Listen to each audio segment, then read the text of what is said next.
Welcome. Lecture number 30 ये अपना last problem है। प्रॉब्लम सेट 2.6 में 9th, वैसे तो 10th प्रॉब्लम है मगर वो आप सेल्फ कर दीजिए। 10th में एक्टिविटी है, सिंपल है। तो ये लास्ट लेक्चर हम लेंगे चैप्टर सेकंड में, mathematics part first chapter second, जो कि क्वाड्रेटिक इक्वेशन है।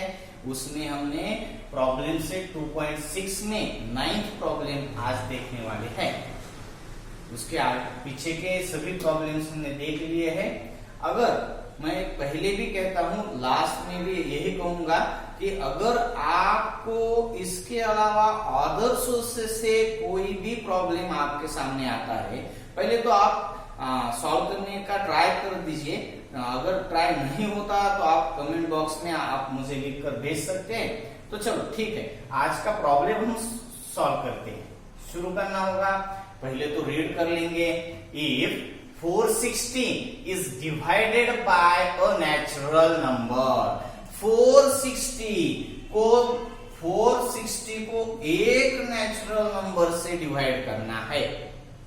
460 divided by a natural number, ठीक है। आपको मालूम नहीं अभी तक, तो आगे मालूम होगा तो हम देख लेंगे। क्वोशंट ये यहां पे होता है ना, quotient is 6 more than 5 times the divisor. ये जो डिवाइजर है इसको हम क्या कहते हैं? डिविडेंड। डिविडेंड मालूम है ना आपको, ये क्या होता है? डिवाइजर। इसको क्या कहते हैं? क्वोशंट। और यहाँ पे क्या रहता है? रिमाइंडर। जो बाकी रही वाली होती है ना, उसे हम क्या कहते हैं? रिमाइंडर।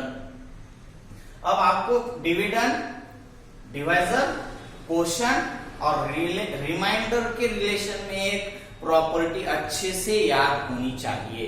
जो मालूम होगी आपको वो है dividend equal to divisor into quotient plus reminder.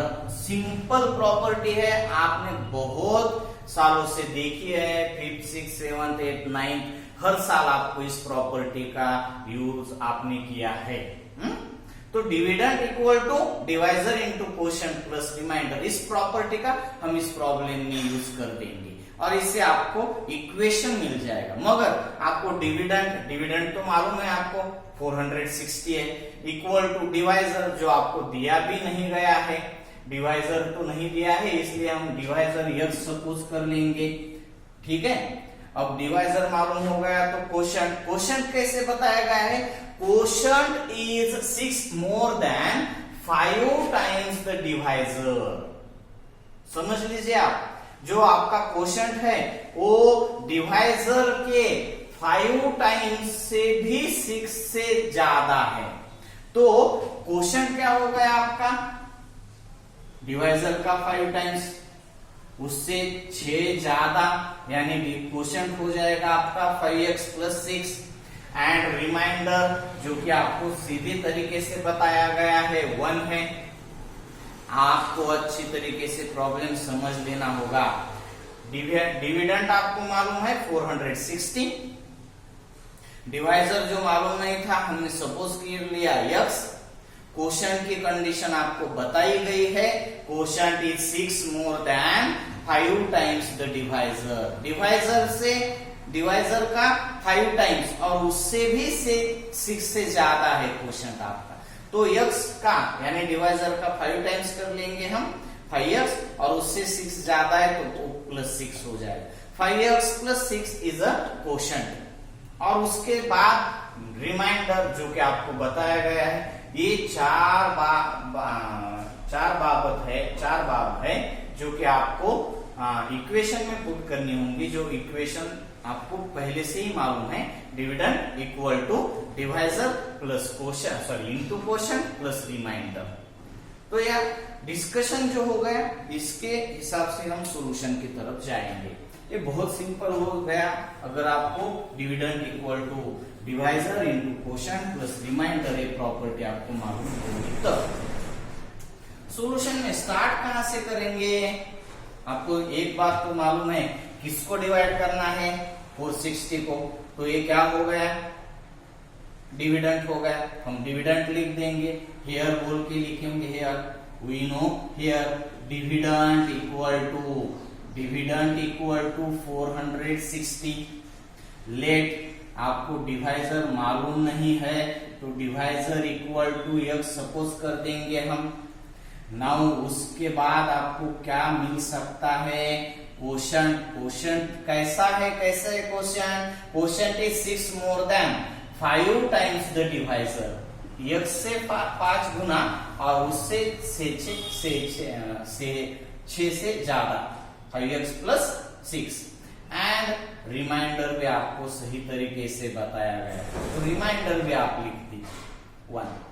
Dividend भी मालूम है आपको, डिवाइजर भी मालूम है, क्वोशंट भी मालूम है, रिमाइंडर भी मालूम है, वी नो मालूम है। अभी भी आपको प्रॉपर्टी मालूम है, कौन सी अभी हमने लिखी वाली, dividend equal to divisor into quotient plus remainder.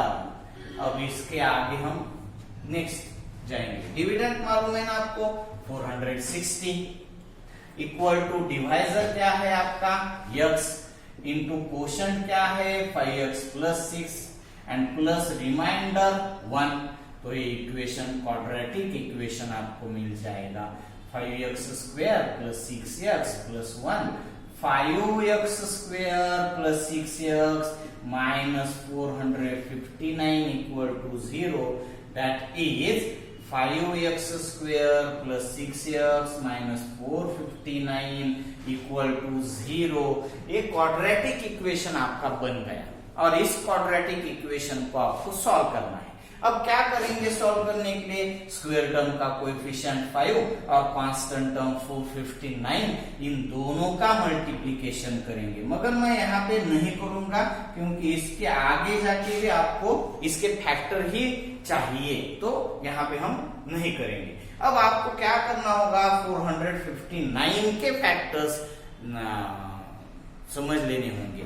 तो 459 किसका फैक्टर है, आपको अगर समझ में आ जाए तभी आप उसके फैक्टर्स में ला सकते हैं, समझ सकते हैं। और वो फैक्टर्स होने कैसे चाहिए, जिसका एडिशन या फिर सब्सट्रैक्शन कितना होना चाहिए, 6 होना चाहिए। तो मैं आपको बताता हूं, ये 459 जो है उसको हम 51 समझ में आता है।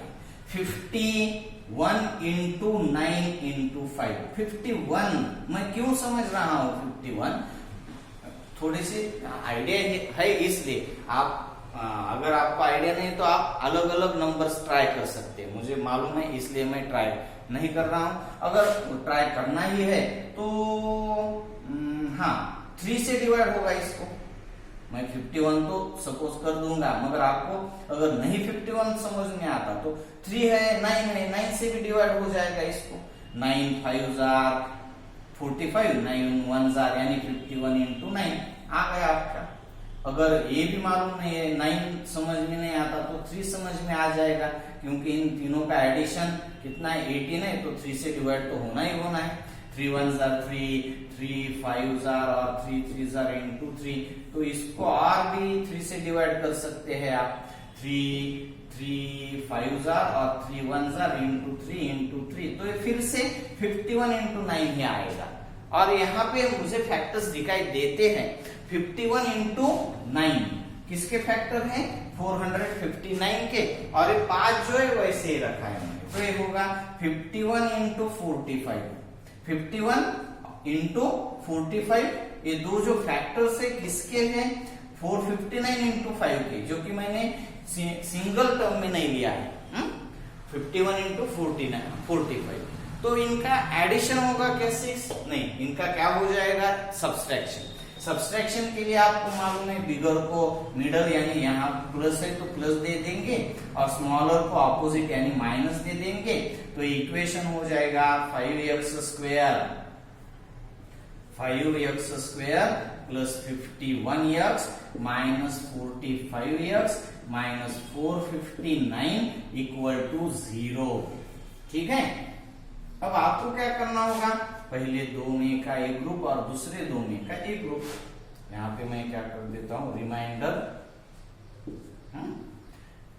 क्या कॉमन निकलता है इन दोनों में से, x, x ब्रैकेट ऑफ 5 और x बाकी है plus 51 as it is, minus minus है 45, ये 45 इंटू एक्स, ये 45 इंटू 51 आपको मालूम ही है, तो 45 दोनों में से कॉमन निकल आएगा, 45 ब्रैकेट ऑफ एक्स प्लस 51, 45 नहीं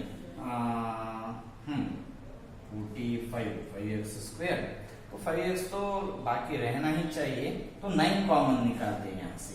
क्या निकालते हैं, 9 निकल जाएगा, 9 और ये 9 इंटू 51 है ना, इसलिए 9, तो 9 कॉमन निकल दिया, तो 5x बचेगा यहाँ पे, माइनस से माइनस प्लस हो जाएगा, 9 कॉमन निकाल दिया तो 51 इक्वल टू 0।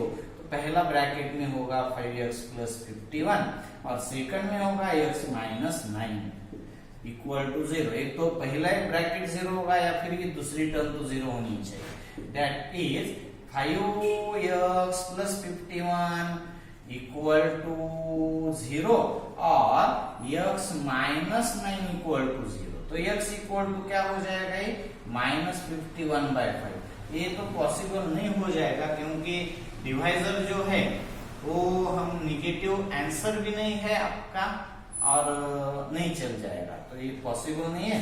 और x इक्वल टू क्या पॉसिबल हो जाएगा फिर, 9, x equal to 9 is the आपका क्या हो जाएगा, वो डिवाइजर। अब आपको क्वेश्चन फाइंड करना है तो x की जगह 9 पुट कर दीजिए, 9 5 45 प्लस 6 51, तो आपका क्वेश्चन 51 आ जाएगा और डिवाइजर 1 आ जाएगा। ठीक है, तो मैं आपको एक बात जरूरी बताना चाहूंगा कि मैंने चैप्टर सेकंड में जो पूरा चैप्टर है अपना, उस चैप्टर में 2.6 में का 9th प्रॉब्लम अभी मैंने सॉल्व करके दे दिया है।